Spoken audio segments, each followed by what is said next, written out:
Stoic Power, the ancient secret to unbreakable self-discipline. Written by Ronnie Rowland. Published by Growth Literacy Lounge. A lion does not flinch at the bark of a dog. Neither should you.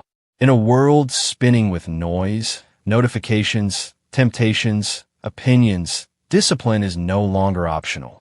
It's armor. And more than that, it's the forge that shapes who you become when no one is watching. True discipline is quiet, not loud. Unseen, not shouted. Like the roots of a mountain, deep, unmoved, unseen, but utterly essential. That's what the ancient Stoics understood. They weren't monks hiding from life. They were generals, emperors, former slaves, men who stared down chaos.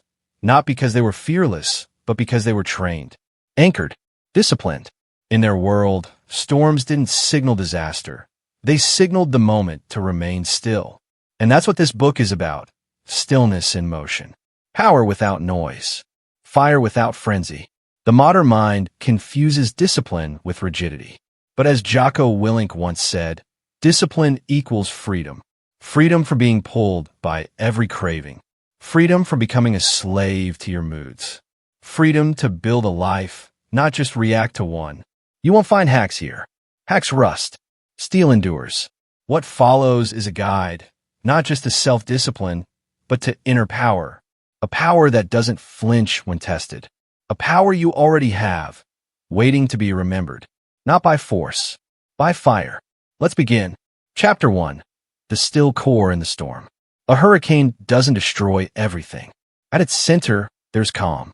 That strange paradox, the eye of the storm, reveals what the Stoics believed about life. You can't always calm the storm, but you can become the stillness within it. The unmoved mover. The iron in the earthquake. We live in a world that profits off your panic. Everything shouts. Everything pulls. But discipline begins not with movement, but with stillness. Not with doing, but with being. Before the Stoic endures the storm, he first returns to the center. Consider Marcus Aurelius, emperor of Rome and commander of legions. With wars at the border, betrayal in the court, and plague in the streets, he wrote to himself in his private journal, "You have power over your mind, not outside events. Realize this, and you will find strength." This wasn't poetic idealism. It was armor. His stillness wasn't passive. It was defiance. The decision to remain rooted while the world tilted. Most people react. The Stoic responds. The average person gets pulled into arguments, distracted by desires, swayed by fear. But the Stoic doesn't move unless it serves virtue. That's not apathy, it's command. Discipline begins by mastering your first impulse. Anger bubbles up, you let it pass. The craving for comfort calls, you hear it, and choose discomfort instead. Not out of cruelty, but clarity. Each restraint is an affirmation. I am not ruled by externals. I choose my direction. Modern life worships noise. The disciplined person seeks silence, not the absence of sound, but the absence of slavery to it. The man who can sit still, who can hold his tongue, who can wait without needing, this is not weakness, is steel tempered by fire. But don't mistake stillness for idleness. The Stoic trains for the moment of impact. Think of the blacksmith, not striking in frenzy, but with precision. Think of the archer, holding the bow steady while the wind howls.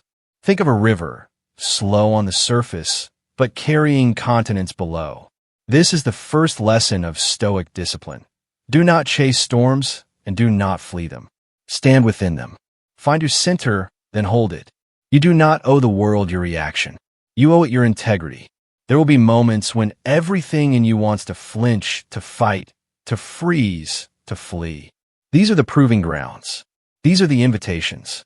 In those moments, the work is simple. Return to the still core.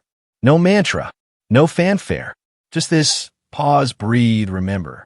What you control is inside. Nothing else. Self-discipline is not a list of tasks. It is not waking up at 5 for the sake of pride. It is not hunger disguised as hustle. It is identity, and identity begins in silence. What do you believe in when the world is loud? What do you return to when everything demands movement? The Stoics returned to virtue, reason, stillness, not because they lacked emotion, but because they mastered it. not because they avoided chaos, but because they trained in it.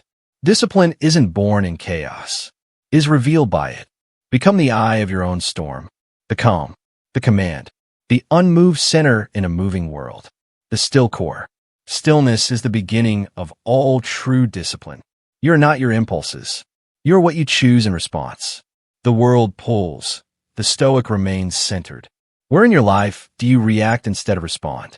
Today, when emotion rises, pause for 10 full seconds before speaking or acting. Let stillness lead. Chapter 2. The Slave Who Taught Kings.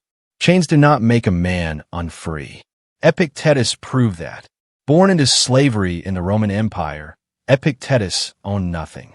Not his time, not his body, not even his name. But what he did own, fully, fiercely, was his mind. His master could control where he stood, when he slept, what he ate, but not what he believed, not what he valued, not what he chose. In a world that tried to strip everything away, he clung to the only thing that could not be taken. That is where true discipline begins, not in privilege, but in principle. Imagine this, a slave, beaten and belittled, teaching future emperors how to live. His words became the foundation of resilience for soldiers, scholars, and leaders for centuries. His secret was not a technique, but a truth. The only true freedom is internal. You are free the moment you stop outsourcing your peace. In today's world, most people are still slaves, chained not by masters, but by mood, by craving, by fear. They're pulled by headlines, seduced by impulse, addicted to distraction. Their minds are loud, their wills soft. But discipline is the art of quiet refusal. The refusal to be mastered by anything lesser than virtue. Epictetus taught, "No man is free who is not master of himself." He didn't wait for permission to take control of his life. He claimed what he could and surrendered the rest. Discipline is that discernment. It says, "This I command, that I release." It's easy to believe that strength comes from circumstances, wealth, power, freedom. But the Stoics turn that lie inside out. Strength begins when excuses end. Epictetus had every excuse. And still, he built an empire of thought that outlived the empire of Rome. You may never wear chains, but you will wear expectations. You'll be bound by deadlines, emotions, obligations. The question isn't whether you'll be restrained. The question is, will you choose your restraints or let them choose you? The disciplined person chooses. They decide what to care about, what to ignore, when to act, and when to wait. And like Epictetus, they do this without needing applause. He didn't build his philosophy to impress an audience. He built it to survive. This kind of discipline is quiet. It won't trend. It won't go viral, but it will last. It is forged in discomfort. It is chosen in silence. It is owned by those who know the hardest battles are never visible. You are not what happens to you. You are what you choose in response. If a slave can live as a philosopher, you can live as a Stoic. Not someday now. Not when conditions improve, when your will sharpens. Discipline is not given. It is claimed. And you claim it by remembering. No one owns your mind unless you let them. No one dictates your path unless you follow blindly. No one controls your life unless you surrender it. There is power in that realization. A quiet kind. A kind that doesn't shout, doesn't flinch, doesn't beg. The kind that endures. Chains are not. External freedom means nothing without internal mastery. Discipline begins where excuses end. No one can enslave the mind you choose to command. What habits, emotions, or expectations still hold power over you? Name one thing you've been blaming on circumstance, and take one decisive action today to reclaim control over it. Chapter 3. Fire or ash. The discipline of emotion. Fire burns, but what it leaves behind depends on how it's contained. Uncontrolled, it destroys cities. Directed, it powers civilizations. Emotion is the same. It's neither enemy nor friend until you decide what to do with it. The Stoics never taught repression. They taught command. Feel deeply, they said, but never be ruled by the feeling. Modern life treats emotion like royalty. If you feel it, obey it. If you want it, chase it. If you're angry, speak. If you're sad, stop. But this is slavery in disguise. Because when your emotions become commands, The discipline becomes optional. The Stoic does not fear emotion. He stands in the blaze and chooses his response. Seneca, one of Rome's sharpest minds, once said, "Anger is a short madness." He didn't mean that anger is unnatural, only that unexamined emotion is dangerous. Like fire, it consumes more than it creates. But harnessed, it becomes fuel, drive, focus, flame that warms, not burns. Self-discipline is not emotionless. It's emotionally intelligent. The disciplined person doesn't suppress what they feel, they refine it. Anger becomes resolve. Fear becomes preparation. Pain becomes clarity. Like the blacksmith who tempers steel, they heat the emotion, then shape it. You cannot choose what you feel first, but you can always choose what you do next. The Stoic discipline of emotion begins with observation. When the heart stirs, pause. Name it. Don't run. Don't react. Simply notice. This alone is an act of strength in a reactive world. The man who can feel rage and not become it, that is power. Then comes the question, will this emotion serve virtue or sabotage it? Most people ask, what do I feel like doing? The Stoic asks, what would a wise person do? One is driven by impulse, the other by principle. That difference is everything. Let emotion rise, but stand like a lighthouse in a storm, seen, felt, but unmoved. The waves crash. The light still shines. This is the ideal the Stoics train toward, not through avoidance, but repetition.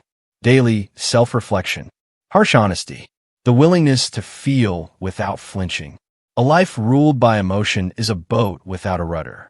It may move quickly, but it crashes easily. Self-discipline is the rudder. It doesn't deny the waves. It uses them. You will be tested. A cruel comment, a mispromotion, a betrayal.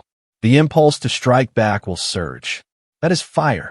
The choice to respond with stillness, with grace, with strength, that is ash becoming iron. There's no virtue in coldness, but there's no wisdom in chaos. The disciplined life is the middle path. Emotion felt deeply, but never allowed to dictate the path. Every moment of emotion is an opportunity.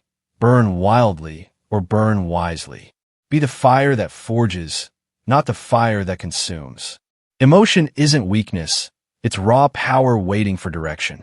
Discipline means feeling deeply without being ruled. You can't always control what you feel, but you can always shape what you do. Which emotion tends to control your actions, and how can you reclaim the wheel?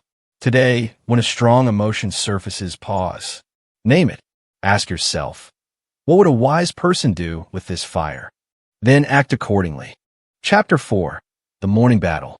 The battle begins before the sun rises. Long before the world makes demands, before messages arrive, before deadlines loom, a quieter war is already underway. The war between comfort and command.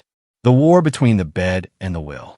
Marcus Aurelius, emperor of Rome and ruler of millions, wrote this in his Meditations. At dawn, when you have trouble getting out of bed, tell yourself, I have to go to work as a human being. This wasn't about productivity. It was about identity. To Marcus, rising wasn't just about waking up. It was about showing up as the person he was meant to be. Modern life sells ease as success. Snooze buttons. Delayed starts. Soft mornings. But discipline begins with the first decision you make, whether to obey the body or to command it, whether to shrink into warmth or rise into reason. You can lie in bed and feed comfort, or you can rise and feed character. That's the choice. Every day, the Stoics weren't obsessed with time management. They were obsessed with self-mastery. Waking early wasn't virtuous because of the hour. It was virtuous because of the intent. It was a declaration. I do not serve sleep. I serve something higher. The morning is a mirror. It reflects who you are before the world has a chance to shape you. That's why it matters. Because how you rise is how you live. If your first act is surrender, the rest follows. But if your first act is command, you carry that strength into every other decision. Discipline isn't loud. It doesn't need a morning playlist or motivational quote. It just moves. It steps into cold air, ties the laces, lifts the weight, opens the book, begins the work. Not because it feels good, because it is good. There will be days the bed feels heavier than stone. Days the air feels too sharp. Days your mind whispers lies. You've earned rest. Just one more hour. Tomorrow is better. Those whispers are not your voice. They're the residue of weakness dressed in kindness. The Stoic does not bargain with weakness. The morning is your proving ground. Not for others, for yourself. It is a quiet contract you sign daily, to be ruled by virtue, not by appetite. To rule yourself before the world tries to. This is not about shame. It's about clarity. A warrior doesn't rise early out of guilt. He rises because the mission matters. The same is true for you. Discipline means remembering that your actions form your identity. And identity is destiny. When the morning and you enter the day already in motion, already tested, already grounded. It's not about checking a box. It's about sharpening the blade. Every morning is a rehearsal for hardship. When you choose discomfort at dawn, you train yourself to choose it later when it matters more. In the boardroom, in conflict, in silence, in crisis. You don't need to be perfect. You just need to show up. Rise before you feel ready. Move before motivation appears. Start before you're certain. The act is the teacher. The motion is the message. And the message is this: I am not soft. I am not random. I am not ruled. I rise. The first battle of the day is with yourself, and it matters most. Waking early is about intent, not image. Self-discipline begins before the world is watching. How do your first choices each morning shape your discipline for the rest of the day? Tomorrow morning, get out of bed the moment you wake. No delay, no debate. Let discipline make the first move. Chapter 5. Virtue over victory. A man can win and still lose. Another can lose and still triumph. The Stoics knew this. They lived in a world of politics, power, and war, a world obsessed with outcomes. And yet they built their lives around something deeper than results: virtue. For the Stoic, the scoreboard never mattered more than the standard. You could win the world and still forfeit yourself. In the modern age, everything revolves around achievement. Promotions, followers, performance. Success is defined by what's seen, counted, measured. But discipline rooted in Stoicism points in a different direction. It's not about doing what works, it's about doing what's right. That's a harder path. Virtue doesn't guarantee applause. It doesn't promise reward. But it does something far more powerful. It transforms the one who walks it. Seneca wrote, "It is not that we are given a short life, but we make it short by wasting it." Chasing every win, every advantage, every gain, this is how life slips by. Discipline steps in and says no. It draws a line not around results, but around values. Victory is seductive. It whispers just this once. Just bend the rule. Just cut the corner. And most do. But the Stoic holds. Because he knows that every compromise leaves a mark, not just on the world, but on the self. Discipline isn't about achieving more. It's about becoming more. This doesn't mean outcomes don't matter. But they're not the master. The Stoic is outcome-aware, not outcome-led. He prepares fully, acts boldly, and accepts whatever result follows. Because his commitment was never to the win, it was to the way. There will be moments when shortcuts tempt you, when you could lie and get ahead, when you could stay silent and stay safe, when you could cheat and call it strategy.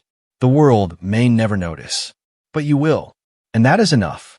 Discipline says, I will not betray what I believe for what I want. This kind of integrity builds silently. Each time you choose virtue over victory, you strengthen the spine. You become someone you trust.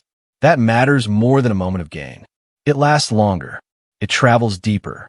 In a culture obsessed with image, the Stoic builds substance. Not for attention, for alignment. When your life matches your values, peace follows. When it doesn't, anxiety rises because the soul always knows when you've sold it. Discipline is the daily practice of refusing that sale. And it is a practice, not a performance. You will stumble. You will fall. That's expected. But the standard doesn't change. The Stoic rises not because he always wins, but because he always returns to the path. To live this way is not to retreat from the world. It's to stand within it, unmoved by its prizes. To say, I will play the game, but I will not lose myself to win it. That's strength. Not the strength of appearance, but the strength of alignment. The world may call it foolish, but the Stoic calls it freedom. Because when your peace is tied to results, you're forever at their mercy. But when your peace is tied to virtue, you're untouchable. And that is the true victory. Discipline chooses what's right over what's easy, even when no one is watching. Stoic strength is measured in integrity, not outcomes. Virtue is the only victory you fully control. Where in your life are you prioritizing results over your values? Identify one area where you've compromised your values for success. Today, take one action that realigns you with virtue, regardless of outcome. Chapter 6. The Deathbed Filter. Imagine standing at the edge of your life, breath shallow, time gone, eyes tracing the ceiling one final time. In that moment, what will matter? Not likes, not inboxes, not trophies, only who you became and whether you honored what you were meant to. The Stoics lived with this image close, not as a morbid fascination, but as a compass. Memento mori, remember you must die, wasn't about fear. It was about focus. If death is certain, then triviality is a trap. The disciplined life demands that we weigh decisions against the one moment no one escapes. The end. Marcus Aurelius wrote, "You could leave life right now. Let that determine what you do and say and think." That's the deathbed filter. It doesn't just ask, does this feel good? Or does this get results? It asks, will this matter when I'm out of time? Most people avoid this kind of reflection. They drown in urgency. They sprint toward goals without asking if the destination is worthy. But self-discipline is more than willpower, it's wisdom. It pauses to ask, not just can I, but should I? You don't need to wait for crisis to gain clarity. You need only the courage to step back. The next time you face a decision, big or small, bring it to the deathbed. Will you be proud of this choice?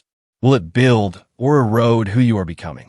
The Stoics believed that every action either carved character or corroded it.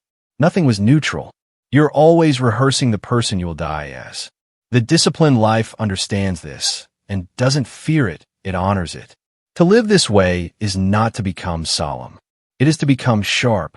It is to edit life down to its essentials. Love, duty, integrity, growth. Anything else is noise. The deathbed filter silences that noise. Ask the man in his final hour if winning the argument was worth the wedge it created. Ask the woman if scrolling endlessly gave her more connection. Ask the achiever if the extra hours were worth the relationship sacrificed. The answer's cut through the fog. Discipline doesn't just wake you early or make you grind. It makes you wise enough to stop chasing what doesn't matter. It gives you the strength to say no, not just to temptations, but to distractions that wear virtue's mask. Living with the end in mind shrinks ego. You stop performing. You start prioritizing. You remember that time is not money, it's life. Spent once, gone forever. This doesn't mean you live in fear of death. It means you live in alignment with what outlasts it. Legacy, character, meaning. These are not abstract ideals. They're built, choice by choice, moment by moment. And each moment asks, will you spend it well? Not perfectly, but purposefully. Discipline gives you that power. To say no to the meaningless. To say yes to what echoes. So when your hour does come, and it will, you'll lie there not in regret, but in quiet strength. Not because you were flawless, but because you were faithful to what mattered. That is a life the Stoics would nod to. That is a life you can begin shaping now. The deathbed filter clarifies what truly matters. Discipline is the courage to align daily choices with lasting values. Every action builds or erodes the legacy you leave behind. If you died tonight, what choice today would you be proud or ashamed of? Pick one daily habit that feels urgent but isn't meaningful. Eliminate it today and replace it with something that will matter at the end. Chapter 7. Train hard, stand easy. The battle is won before it's fought. The Stoics knew this long before it became a military cliché. They trained their minds like soldiers trained their bodies, not for vanity, but for victory under pressure. Not when things were easy, but precisely when things were not. Discipline is rarely dramatic. It is mostly repetition, unseen, uncelebrated, unglamorous. But it is preparation that makes the difference between collapse and composure when life turns sharp. You don't rise to the occasion. You default to your training. Epictetus said, "First say to yourself what you would be, and then do what you have to do." That's the formula. First, identity, then training. The disciplined person does not hope to be ready. They prepare until readiness is second nature. In war, a soldier doesn't think about each movement. His body moves from memory. His mind is free to focus on strategy, not survival. So too, the Stoic trains daily, not for show, but for reflex. When insult comes, he has rehearsed restraint. When temptation whispers, he's practiced refusal. When fear rises, he's drilled calm into his bones. This kind of preparation is not sexy. It looks like routines, habits, and silence. It looks like journaling when no one reads it, rising when no one cares, resisting when no one sees. But this is how you build the invisible armor of discipline, layer by layer, day by day. Most people only practice when pressure is low. But that's not training, that's convenience. True training pushes you just past your comfort, just into discomfort where muscles, mental and physical, grow. It is not punishment. It is pre-forgiveness for future difficulty. You train hard so you can stand easy. The world will test you. There will be mornings when grief weighs heavy, meetings where betrayal unfolds, news that punches the breath from your chest. In those moments, your body won't ask for your goals.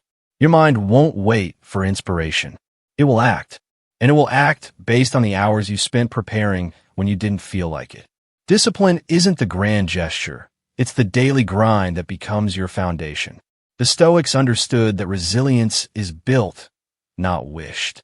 And the best time to build it is when you don't need it, because by the time you do, it's too late. Look at your life. What are you rehearsing for? What skills, reactions, thought are you defaulting to? Every repetition writes a line in the script you'll perform when things fall apart. Train now. Stand later.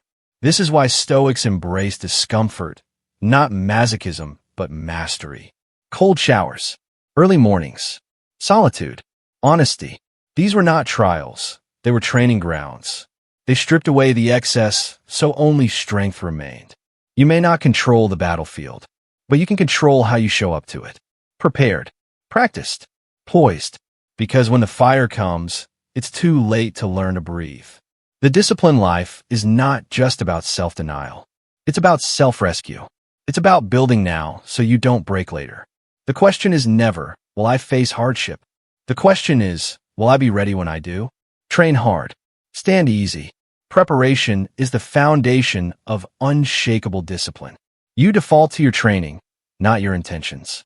Quiet repetition today becomes quiet strength tomorrow. What area of your life are you hoping will hold under pressure without actually training for it? Identify one daily practice that prepares you for adversity. Do it today, especially if you don't feel like it. Chapter 8. The Discipline of Desire. Desire whispers in promises and roars in silence. It's the tug behind every impulse, the ache beneath every goal. Not all desire is corrupt, but unchecked, it becomes the master. The Stoics didn't fear desire. They studied it. They questioned it. And then they disciplined it. Zeno, the founder of Stoicism, lost everything in a shipwreck. What could have destroyed him instead stripped away illusion. With wealth gone, he found clarity.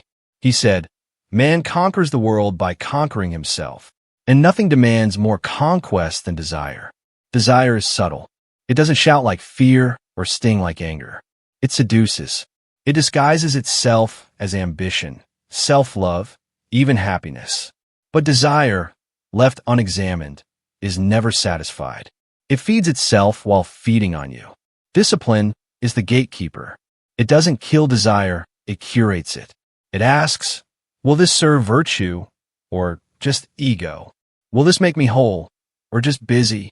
Modern life worships craving. It's built to stimulate want, to hijack your attention with endless scrolls, tastes, upgrades. And every time you give in without question, desire grows louder. But when you say no, not from suppression, but from sovereignty, it quiets. It bows. It begins to serve you instead of ruling you. The Stoics practiced what they called voluntary discomfort, not to punish the body, but to train the will. They fasted to remember hunger, wore simple clothing to reduce vanity, walked without escorts to feel exposure. Not because they despised comfort, but because they refused to be controlled by it. That is the essence of disciplined desire, not rejection, but redirection. What you desire shapes what you become. A man who desires only ease becomes soft.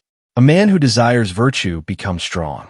The Stoic selects his desires the way a sculptor selects his tools, carefully, intentionally, knowing each one shapes the final form. It is not wrong to want. It is wrong to want blindly. The disciplined person replaces vague craving with clear choosing. Instead of reaching for pleasure, they reach for purpose. Instead of chasing approval, they chase growth. Desire becomes a compass, not a trap. But this isn't easy. The moment you try to control desire, it will resist. Like fire denied oxygen, it flares before it fades. But that resistance is proof you're getting close to power. Freedom is not doing whatever you want. Freedom is wanting what makes you free.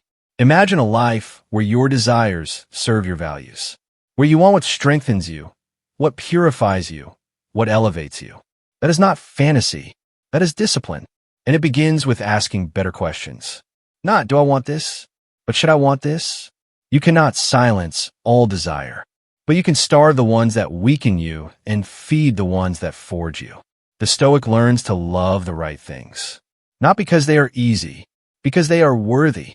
To want less is not to settle. It is to sharpen, to cut away the noise until only signal remains. The world will tempt you to want more wealth, more attention, more comfort. But desire is not filled by having, it is focused by choosing. Discipline is that choice made daily without applause. Desire can rule, or desire can serve. The difference is discipline. Discipline transforms blind craving into focused choosing. Not all desires are equal. Some strengthen, others enslave. To want wisely is to live freely. Which of your current desires are directing your life? And are they worthy of that power? Today, deny yourself one comfort you normally take for granted and observe how desire behaves when it doesn't get its way. Chapter 9. Endure and transcend. A stone does not choose the storm, but it can choose to endure it. Pain is a given. Life bruises everyone. The Stoics did not teach the avoidance of suffering. They taught its alchemy. They taught how to endure without breaking, and in doing so, how to transcend. To endure is not simply to survive. It is to stand upright while the weight presses down. It is to hold the line when everything in you wants to retreat. Discipline makes this possible, not by numbing pain, but by giving it meaning. Epictetus endured a broken body. Marcus Aurelius endured the death of children. Seneca endured exile and betrayal. And yet their writings do not drip with bitterness. They radiate composure, not because they felt nothing, but because they chose not to be ruled by what they felt. Discipline in suffering is not repression. It is sovereignty. When pain comes, physical, emotional, existential, it tempts us to collapse inward, to become small, to indulge in self-pity. But the Stoic sees suffering as raw material, fuel, firewood. He endures, not to prove a point, but to build a soul that cannot be shattered. Seneca wrote, "Difficulties strengthen the mind, as labor does the body." The disciplined person embraces hardship as a hidden forge. The blows that fall are not curses, they are chisels, shaping the sculpture no one sees until the dust clears. Modern life avoids discomfort at all costs. But what cannot be avoided must be mastered. And mastery requires exposure. If you never walk through fire, you never become fireproof. But endurance is not the end. It is only the beginning. The Stoic doesn't just survive hardship, he transcends it. He turns suffering into wisdom, adversity into virtue, wounds into discipline. He does not merely hold the pain, he uses it. This is how strength is made. Not in theory, in trial. True discipline is forged where comfort ends. Not on the days when everything works, but on the nights when nothing does. When the plan falls apart. When the diagnosis comes. When betrayal breaks the heart. These are the arenas where philosophy meets life. Where ideals are tested. Where character is revealed. You cannot control what pain enters your life, but you can decide what kind of person meets it. Discipline says, I will not collapse. I will not run. I will not curse what was meant to craft me. This is not denial. It is defiance. The quiet, daily refusal to let hardship harden the heart. The choice to meet suffering with purpose instead of panic. To sit in the ashes and still choose to build. There is no magic in this. Only repetition. Only resolve. Only the daily decision to endure, to breathe, to rise again and again until the fire that tried to destroy you becomes the very heat that strengthened your resolve. Endure, not to prove strength to the world, but to awaken the strength already within you. Transcend, not to escape pain, but to give it meaning. In the end, this is what separates the Stoic from the broken. Not the absence of pain, but the presence of discipline within it. Discipline gives suffering meaning and direction. Endurance is strength under pressure. Transcendence is wisdom through it. You are not what you suffer. You are what you choose through it. How have you responded to pain in your life? And what would it look like to use it rather than resent it? Today, reflect on a past or present hardship. Write down one lesson it taught you, and one way you are stronger because of it. Chapter 10. The obstacle is not the enemy. A river does not stop at a rock. It bends, breaks, carves, and continues. The Stoics looked at obstacles not as interruptions, but as invitations. What blocked the path became the path. What stood in the way became the way. Discipline, in their view, was not about avoiding difficulty. It was about transforming it. Marcus Aurelius, confronting plagues, wars, and betrayals, wrote, "The impediment to action advances action. What stands in the way becomes the way." He didn't romanticize struggle. He redefined it. To the Stoic, resistance wasn't a signal to stop. It was a sign to lean in. Most people treat obstacles as enemies. Delay means defeat. Rejection means failure. Pain means punishment. But the disciplined person asks a better question. What is this here to teach me? Every obstacle carries two weights, the weight of what it is and the weight of how you carry it. Discipline lifts the second. It turns reaction into reflection, frustration into focus, resistance into resolve. And that shift changes everything. The obstacle is the arena. It's where strength is proved, not proclaimed. It strips away illusion and tests the roots. Do you act only when it's easy? Do you quit when the way is blocked? Or do you remember that every great life was shaped not in ease, but in confrontation? You are not owed a smooth path. You are offered a worthy struggle. Discipline doesn't mean pushing blindly. Sometimes the obstacle teaches patience. Sometimes it redirects you to a better route. Sometimes it breaks you so that something stronger can be rebuilt. But always it asks for engagement.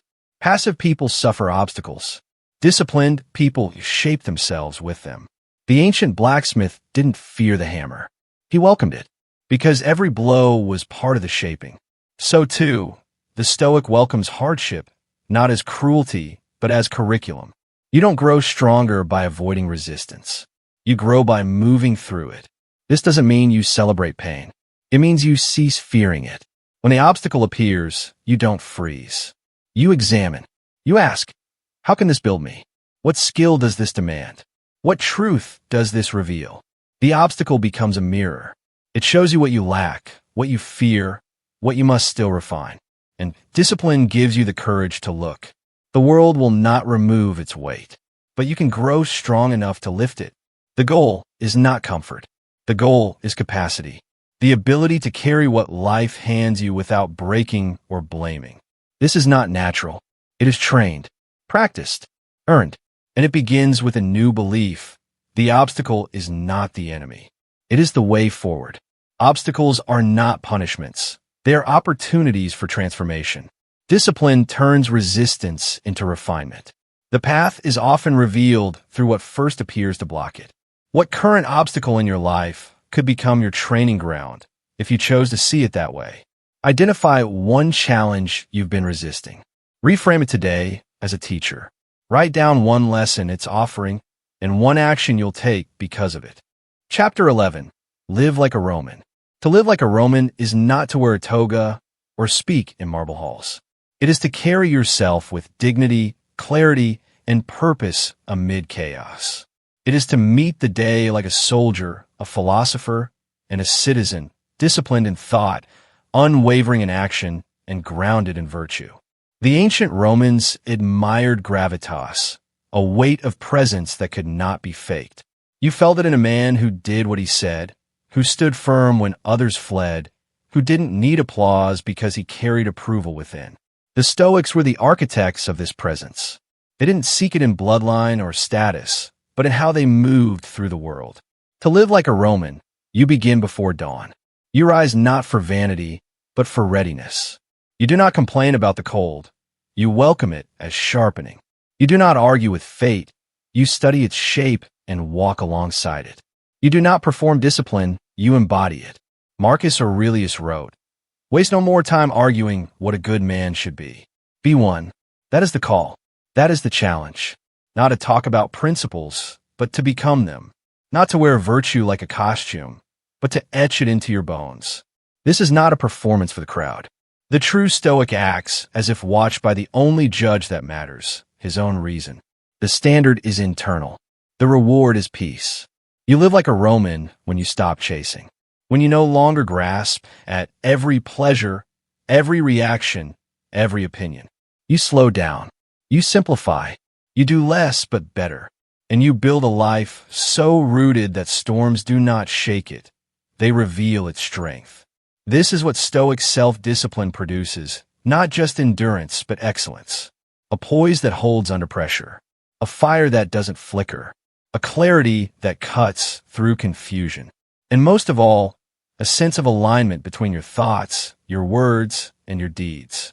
To live like a Roman is to walk into each day like it could be your last, and yet hold every moment with care. To greet strangers with calm. To treat time as treasure. To act without needing recognition. To give more than you take. It is not about perfection. The Romans were flawed. The Stoics were tested. But they returned again and again to the path. Discipline isn't a straight line. It's a circle you walk until it becomes second nature. The world will tempt you to drift. It will reward shortcuts, noise, and indulgence. But the Roman within you, the Stoic trained through fire, doesn't flinch. He knows who he is. He knows what he values. And he knows that the only legacy worth leaving is character. That's the invitation of this book. Not to admire the Stoics. To join them. To rise early, speak little, mean much. To say no without apology and yes without hesitation. To walk through the day as if history watches because it does. To live like a Roman. And to remember, always, that discipline is not what you do. It is who you are. To live like a Roman is to embody self-discipline in every domain of life. Gravitas, virtue, and clarity are the true markers of strength. Discipline is not behavior. It is identity. What would your life look like if every action you took reflected the discipline of a Roman Stoic? For the next 24 hours, carry yourself as if Marcus Aurelius were watching. Let every choice reflect the version of you that lives with unshakable discipline. Take care and be well.